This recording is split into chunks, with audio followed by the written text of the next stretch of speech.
Сіздер қазақша сөйлейтін қырғыздар туралы естіп пе едіңіздер? Олар тарбағатай қырғыздары.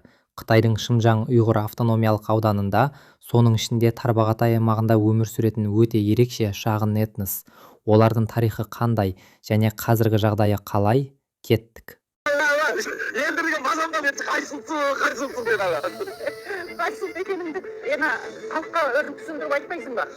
Болғанда халықтың менің ұлтым туралы мен сіздерге бір таныстырайын деп жатырмын. Осы кескіннің қосшаргеде болыңыздар. Мына жерде менің апам бар, менің жолдасым бар, менің жеңгем бар, менің үлкен жездем бар, мына Қарамайдан келген, үлкен әпекем бар, менің өзімнің кішкентай құлыным, өзімнің қызым бар. Сонымен бірге бүгін осы Чәушевтің осы Қырғызсай деген жерге келдік. Осы Қырғызсайда бүгін қырғыздардың бір тілеу күні болып жатыр. Соған бәріміз бірлікте қатынасайық деп осы анамды осы жерге алып келгем. Сонымен осы кескіннің арт жағына келіп болыңыздар. Осы қырғыздардың осы тілеу күні қалай болады екенін мен сіздерге басынан аяқ дейін мен сіздерге көрсететін боламын. Бірге болыңыздар. Тарихқа көз жүгіртсек, олардың бұл мекенге келуі 17-18 ғасырларға барып тіреледі.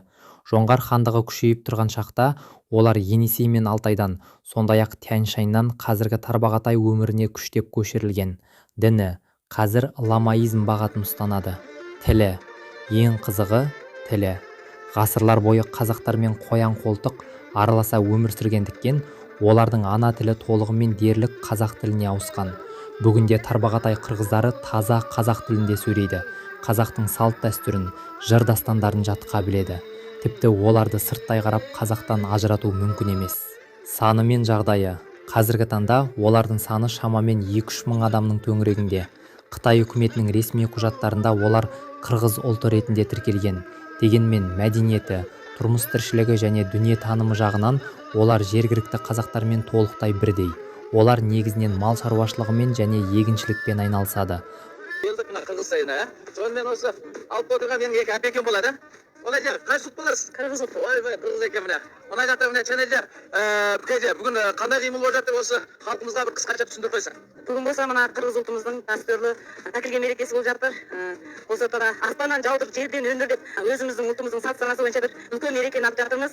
Қасындағы менің өзімнің мына туылған әпекем осы балғын танитын шығарсыздар. Әпекем сіздерге бір екі ауыз сөзін айтып берсін. Бүгін қандай қимыл етіп тұрғанын бір қысқаша бір түсіндіріп кетіңіз енді. Қырғыздардың, біздің шәжеттегі қырғыздардың адам жерісі. Бәріміз жай жақтан келіп осы жерде жерін тендіріп жатырмыз. Келгендеріңе рахмет. Негізгісі былай айтқанда енді бүгін бір тілеу күні болып жатыр. Соған осы Чәуешек, Орқашардағы қырғыздар бір-біріне осылай бас қосып, осы негізінен осы бүгінгі бір тілеу күні болып жатыр, достар.